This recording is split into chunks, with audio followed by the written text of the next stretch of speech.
नमस्कार बच्चों। इस पार्ट में हम परिवर्तन के आगे जितने भी प्रकार के परिवर्तन होते हैं उस परिवर्तन के बारे में बात करेंगे। इससे पहले वाले पार्ट में आपने परिवर्तन के तीव्र परिवर्तन, मंद परिवर्तन तथा आवर्ती परिवर्तन तथा अनावर्ती परिवर्तन के बारे में पढ़े थे। अब इसके आगे चलते हैं। अब इसके आगे दो अन्य प्रकार के परिवर्तन आते हैं जिसे हम रासायनिक अथवा भौतिक परिवर्तन कहते हैं। तो सबसे पहले हम भौतिक परिवर्तन को समझते हैं। तो भौतिक परिवर्तन उस परिवर्तन को कहते हैं जो परिवर्तन होने के बाद अपने मूल स्थिति में वापस आ सके, उसे हम भौतिक परिवर्तन कहते हैं। अभी हम एग्जाम्पल से इस चीज़ को समझेंगे। उससे पहले आप जरा भौतिक परिवर्तन के बारे में लिख लीजिए कि वे परिवर्तन जिसे पुनः मूल रूप में वापस लाया जा सके भौतिक परिवर्तन कहते हैं। अब भौतिक परिवर्तन को समझने के लिए एक उदाहरण आप ले लीजिए। जैसे कि मान लीजिए आपके सामने एक बीकर है। अब इस बीकर में हम कुछ पानी डाल देते हैं। आप गिलास भी ले सकते हैं। हम इसमें क्या कर देते हैं, कुछ पानी डाल देते हैं। अब इस पानी डालने के बाद इसमें कुछ बालू को मिला दीजिए। ठीक है, क्या मिला दिए, बालू को मिला दिए। मान लीजिए ये लाल वाला बालू है। ठीक, अब यहाँ बालू मिलाने के बाद हम इसे ज़रा लिख देते हैं। जब भी आप अपने कॉपी में अगर आप चित्र बनाएंगे तो चित्र बनाने के साथ साथ में उसमें सबसे इम्पॉर्टेंट होता है कि उसका नाम ये ज़रूर लिखिएगा। तो हमारा ये रहा पानी और इसमें हमने क्या मिलाया, इसमें हमने मिलाया बालू। इसमें हमने बालू मिलाया। ठीक है, अब जो बालू और पानी है जो कि मिला हुआ है तो एक नए पदार्थ का निर्माण हो गया जो जिसे हम क्या कहते हैं, मिश्रण कहते हैं। अब मिश्रण क्या होता है इसके बारे में हम आगे पढ़ेंगे। फिलहाल आप ये समझिए कि इस उदाहरण में जो नया पदार्थ बना जिसमें बालू और पानी मिला हुआ है तो क्या हम इसे अलग कर सकते हैं। तो अलग करने के लिए आप अपने सामान्यतः क्या करेंगे, इस बीकर को यदि हम टेढ़ा कर ले, इस तरीके से कर ले और इसको थोड़ा सा और टेढ़ा कर दे तो इसमें क्या हो जाएगा, पानी नीचे आ जाएगा। ठीक है, और अंदर यहाँ पर तलहटी जिसे कहते हैं, तलहटी पर बालू जमा रहेगा और पानी बाहर आ जाएगा। तो इस तरीके से हम पानी और बालू को अलग कर सकते हैं और अलग करने के बाद हमें फिर से बालू मिल जाएगा और पानी अलग हो जाएगा। तो ये किस प्रकार की परिवर्तन हुआ, ये एक प्रकार की भौतिक परिवर्तन है। यानी कि भौतिक परिवर्तन, फिर से आप समझिए कि भौतिक परिवर्तन वे परिवर्तन होते हैं जो एक बार होने के बाद, एक बार मिश्रण बनने के बाद या दो पदार्थ मिलने के बाद फिर से हम उन दो पदार्थों को अलग कर सके, उसे हम क्या कहेंगे, भौतिक परिवर्तन कहेंगे। अब आगे देखते हैं। आप इसको एक बार बना लीजिए। ठीक है, अब हम रासायनिक परिवर्तन के बारे में पढ़ते हैं। रासायनिक परिवर्तन क्या है, क्या आपको पता है रासायनिक परिवर्तन? यदि पता है तो आप कुछ उदाहरणों के बारे में सोचिए। फिलहाल मैं यहाँ लिख देता हूँ रासायनिक परिवर्तन किसे कहते हैं। रासायनिक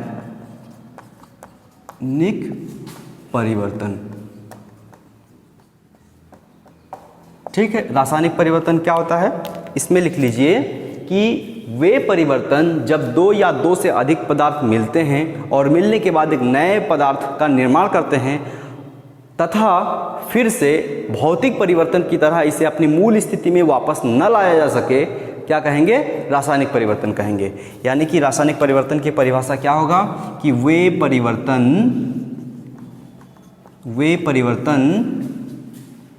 जो अपनी मूल स्थिति में या मूल रूप में वापस ना आता हो,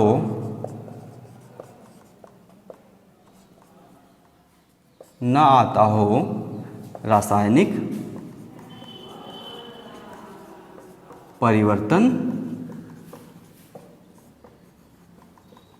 कहते हैं। ठीक है, तो रासायनिक परिवर्तन को समझने के लिए इसमें भी हम एक उदाहरण लेते हैं और उदाहरण इसमें हम मान लीजिए एक कागज़ लेते हैं। क्या लेते हैं, एक कागज़ की टुकड़ा लेते हैं और इस टुकड़े में एक कोने से हम माचिस लगा देते हैं। माचिस लगाने का मतलब ये है कि इसमें हम आग लगा देते हैं।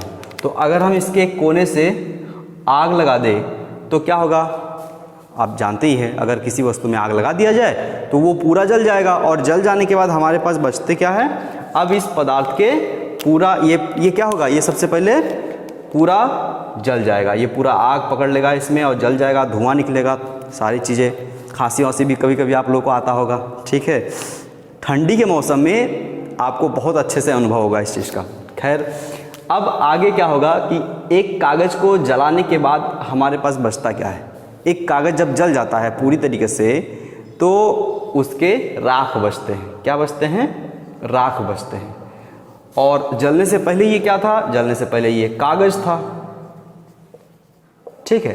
तो कागज़ और राख दोनों में अंतर क्या? क्या दोनों एक ही चीज़ है? यानी कि अगर हम एक कागज़ को उठाए और राख को छुए तो क्या एक जैसा महसूस होता है? बिल्कुल नहीं, क्योंकि राख जो होता है वो मुलायम होते हैं और कागज़ कठोर होता है, उसे हम हाथ से उठा सकते हैं, लेकिन राख को पकड़ करके हम हाथों से उठा नहीं सकते। इस तरीके से कागज़ को जलाने के बाद एक नए पदार्थ का निर्माण हुआ। ये क्या है? ये राख क्या है? एक नए पदार्थ है, एक नए पदार्थ है। तो कागज़ पहले ये था, अब एक नए पदार्थ हो गया। और साथ ही में ये आप ध्यान दीजिएगा कि जब भी एक नए पदार्थ का निर्माण होगा उस नए पदार्थ में नए गुण भी आएंगे। क्या आएंगे? नए गुण भी आएंगे। अब वो नए गुण कुछ भी हो सकता है, मुलायम हो सकता है, कठोर हो सकता है, किसी भी प्रकार का हो सकता है, ठीक। या उदाहरण के लिए एक चीज़ और आप सोचिए कि जब किसी पेड़ में, मान लीजिए किसी एक डाली में, इसको आप समझ गए होंगे, हम इसको मिटा देते हैं फिर से। मान लीजिए किसी डाली में एक बहुत बढ़िया टेस्टी एकदम दशहरा आम लटका हुआ है, अभी कच्चा है, मुंह में अभी पानी नहीं आनी चाहिए, ठीक है। अब मान लीजिए यहाँ पे एक आम हम बना देते हैं, उतना अच्छा नहीं बना है, मान लीजिए दशहरा है या जो भी आपके आसपास मिलते हैं। अब ये जो आम है ये मान लीजिए अभी कच्चा है, ठीक है। खाएंगे कैसे लगेगा? खट्टा लगेगा। जब ये पक जाता है तो पक जाने के बाद ये इसमें एक मिठास आ जाता है। तो जो मिठास है, क्या उसमें खट्टापन हमें मिल सकता है? बिल्कुल नहीं। तो ये किस प्रकार की परिवर्तन हुआ? कच्चा आम पक्के आम में बदल गए। ये एक प्रकार की रासायनिक परिवर्तन है। क्या है? रासायनिक परिवर्तन है। तो रासायनिक परिवर्तन को आप समझ गए होंगे। भौतिक परिवर्तन को मैं फिर से वो बता रहा हूँ। भौतिक परिवर्तन को हम वापस ला सकते हैं। जैसे कि मान लीजिए पानी है, पानी को अगर हम गर्म कर देंगे भाप में बदल जाएगा, भाप को ठंडा कर देंगे फिर से पानी, पानी को फिर से गर्म करेंगे भाप बन जाएगा, भाप को फिर से ठंडा कर देंगे तो पानी बन जाएगा। ये हो गया इससे पहले जो हम बताए थे भौतिक परिवर्तन। लेकिन यदि हम किसी एक चीज़ को जला दें या किसी एक पदार्थ में किसी अन्य पदार्थ को मिला दें, ठीक है, तो हम उसे अलग नहीं कर सकते। अब इस टॉपिक से संबंधित एक सवाल अधिकतर पूछे जाते हैं और वो सवाल ये है कि अगर हम पानी में नमक को मिला दें तो क्या हम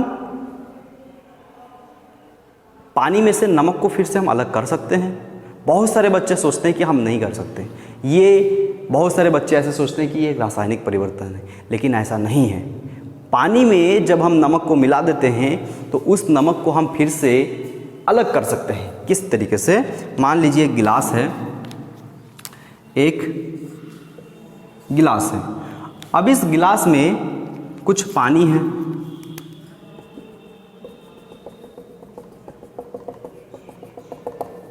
कुछ पानी है, इसे क्या है? इसे हम लिखा देते हैं पानी है। अब इसमें हम कुछ नमक डाल देते हैं। नमक कैसा होता है? नमक होता है ठोस। अब नमक को जब हम इसमें मिला देंगे तो ये नमक जाएगा पानी में और नमक पानी शरबत नहीं, शरबत के लिए नींबू की ज़रूरत पड़ता है, अभी ऐसा नहीं। तो ये नमक पानी है, ठीक है। बहुत नमक भी ज़रूरी होता है सभी के लिए। नमक खनिज लवण है। आप अगर विज्ञान के विद्यार्थी है तो आपको नमक के बारे में बहुत सारी चीज़ें जानना भी चाहिए। जैसे नमक को हम NaCl कहते हैं, खैर ये किसी अलग वीडियो में बताएंगे। तो अगर हम नमक को डाल दें, ये हरा है, नमक है, तो नमक को जब हम डाल देंगे तो क्या इन दोनों को हम फिर से अलग कर सकते हैं? तो बिल्कुल कर सकते हैं। कैसे? अलग करने के लिए हमें क्या करना होगा? नीचे से क्या करना होगा? जैसे पिछली बार जो है हमने कुछ किया था, 3-5 आग लगा दिया था, ठीक है। तो इसमें अब आप आग नहीं लगाएंगे, इसमें हम इसको गर्म करेंगे, ठीक है। नहीं तो आग लगाएंगे तो फिर उल्टा ही हो जाएगा।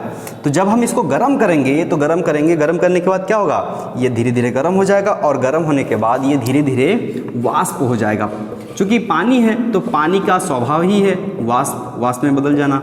तो वाष्प जब बदल जाएगा तो पूरा पानी ऐसे वाष्पित होता होता होता होता पूरा पानी इसमें से निकल के चला जाएगा, ठीक है। और नीचे जब जो चीज़ बच जाएगा वो क्या हो जाएगा, वो हो जाएगा नमक। इस तरीके से हमने क्या किया, नमक को पानी के साथ मिला दिया और किसी एक विधि से हमने फिर से इन दोनों को क्या कर लिया, अलग कर लिया। तो क्या ये किस प्रकार की परिवर्तन है, क्या ये रासायनिक परिवर्तन है? बिल्कुल नहीं, ये भौतिक परिवर्तन है, ठीक है।